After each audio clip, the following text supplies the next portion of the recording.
ബഹുമാനപ്പെട്ട അധ്യാപകരെ, പ്രിയപ്പെട്ട കൂട്ടുകാരെ, എല്ലാവർക്കും ഹൃദയം നിറഞ്ഞ നമസ്കാരം. നാം സംരക്ഷിക്കേണ്ട നമ്മുടെ ഭൂമി എന്ന വിഷയത്തെക്കുറിച്ചാണ് ഞാൻ ഇന്നിവിടെ സംസാരിക്കാൻ പോകുന്നത്. ഭൂമി നമ്മെ പോഷിപ്പിക്കുന്ന മാതാവ്. നമ്മുടെ ജീവന്റെ അടിസ്ഥാനമാണ് ഈ ഭൂമി. തിങ്ങിപ്പൊങ്ങുന്ന പച്ചപ്പുള്ള കാടുകൾ, പ്രാണവായു നൽകുന്ന മരങ്ങൾ, കിളികൾ പാടുന്ന നദീതടങ്ങൾ എല്ലാം ഈ ഭൂമിയുടെ ഭാഗങ്ങളാണ്. മനുഷ്യരും ജീവജാലങ്ങളും പ്രകൃതിയെ അതിന്റെ വിഭവങ്ങളെ ആശ്രയിച്ച് ജീവിക്കുന്നവരാണ്.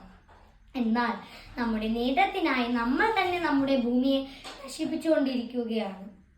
വനനശീകരണം, ജലമലിനീകരണം, അമിതമായ പ്ലാസ്റ്റിക് ഉപയോഗം തുടങ്ങിയ രീതികൾ നമ്മുടെ നിലനിൽപ്പിന് തന്നെ ഭീഷണിയാവുന്നു. സമുദ്ര വ്യവസ്ഥ അപകടത്തിലാണ്. ഓസോൺ പാളിയുടെ ശോഷണം ചർമ്മ ക്യാൻസറിന്റെ മറ്റ് വിവിധ രോഗങ്ങളുടെയും രൂപത്തിൽ മനുഷ്യരാശിക്ക് വലിയ ഭീഷണി ഉയർത്തുന്നു.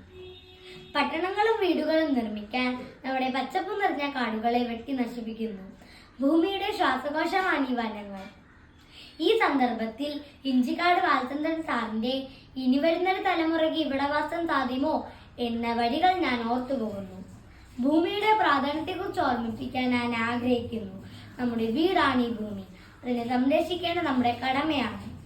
മരങ്ങൾ വച്ച് പിടിപ്പിക്കുക, പ്ലാസ്റ്റിക് ഒഴിവാക്കുക, ജലം സംരക്ഷിക്കുക തുടങ്ങിയ ചെറിയ കാര്യങ്ങൾ പോലും വലിയ മാറ്റങ്ങൾ സംഭവിക്കും. നമ്മുടെ സുഖങ്ങൾക്കായി നശിപ്പിക്കുന്ന ഒന്നല്ല ഈ ഭൂമി. ഇത് വരും തലമുറയ്ക്ക് വേണ്ടി കൈമാറേണ്ട ഒന്നാണ്. ഓർമ്മപ്പെടുത്തലിലൂടെ ഞാൻ എൻ്റെ വാക്കുകൾ ഉപസംഹരിക്കുന്നു. നന്ദി.